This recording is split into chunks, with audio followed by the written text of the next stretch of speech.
hey there. I didn't see you coming. So, how did it go? Did you find it?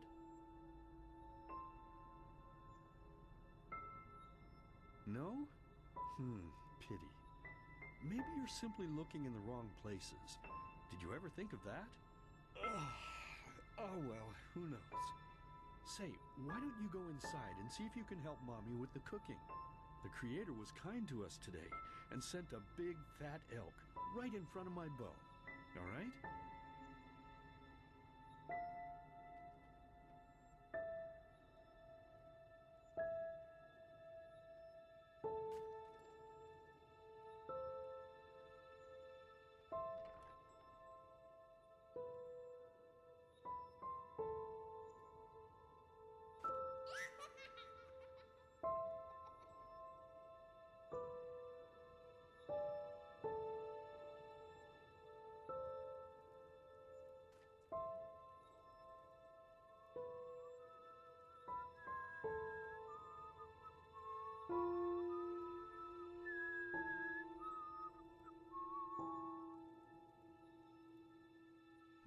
My, I totally forgot what a mess I left here. But I was right, wasn't I? A real gem we've got here. Well then, let's waste no more time and get to it, shall we? What? Now would you look at that? I totally forgot about them. They're dead, don't you remember? You murdered them back then, both of them.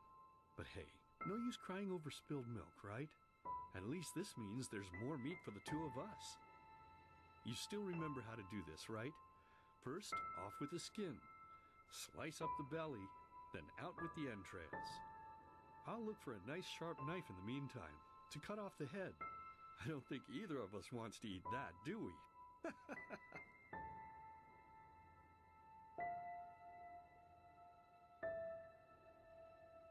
Oh, silly, what's this again? We both know that's a lie. You did it. I remember it all. First, you set this horrible fire to your sister's crib. She screamed and screamed, and Mommy heard it, but when she finally got there, nothing was left of her but burnt flesh. And, oh gosh, do we really need to go through this again? You know how sad it makes me when you do this. You killed them, period. No matter how often you tell me you didn't, it changes nothing. You hear me? Nothing. Now please, let's start cooking. I'm so bloody damn hungry. Oh, by the Creator's name, why are you telling these lies? Isn't it enough that you murdered us? Do you really have to bother me over and over with your stupid, pathetic, and pointless whining? You know, sometimes I wish the Creator would have made me just a little less merciful. Just a little less pious. Because then I would have realized that you were tainted by sin long before any of this had ever happened. And instead of raising you, feeding you, and loving you like a father does, I would have put you in the horse trough right after you were born. Yes, I should have killed you. I should have just killed you. Just like you killed us. And now, you think you're safe because we're all under the earth, don't you? Well, listen up, my child. You are wrong.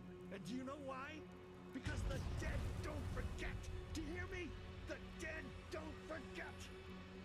Now enough of this useless chatter. I'm bloody starving. Bring me the meat, you spoiled brat. Bring it to me. Bring me a nice crisp piece of meat. Bring me a nice crisp piece of meat. Bring me a nice crisp piece of meat. Bring me a nice crisp piece of meat. Bring me a nice crisp piece of meat.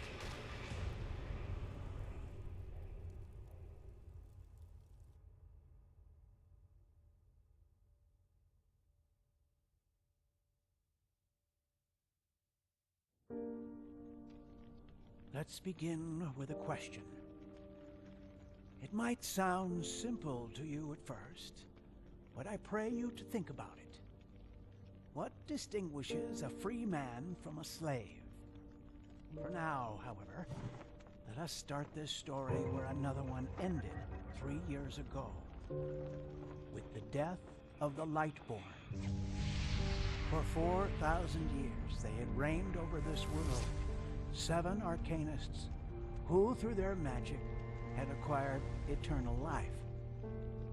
In a time of chaos, they gave mankind what they thought it needed most.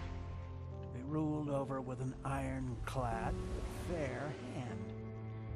Within just 1 century, they united the shattered lands, and a single century later, their human origin was forgotten. They became gods, or Lightborn, as they let themselves be worshipped as. Yet the longer they reigned, the louder the voices grew that accused them of tyranny. The loudest being that of Naranzul Aranthiel. And he succeeded in achieving what was once thought impossible. He gathered an army, overturned the Lightborn, and gave back freedom to mankind. However, the price for this was high, because where there are gaps of power, fights erupt. As such, this world grew into what it is today, shattered, riven, and broken into pieces.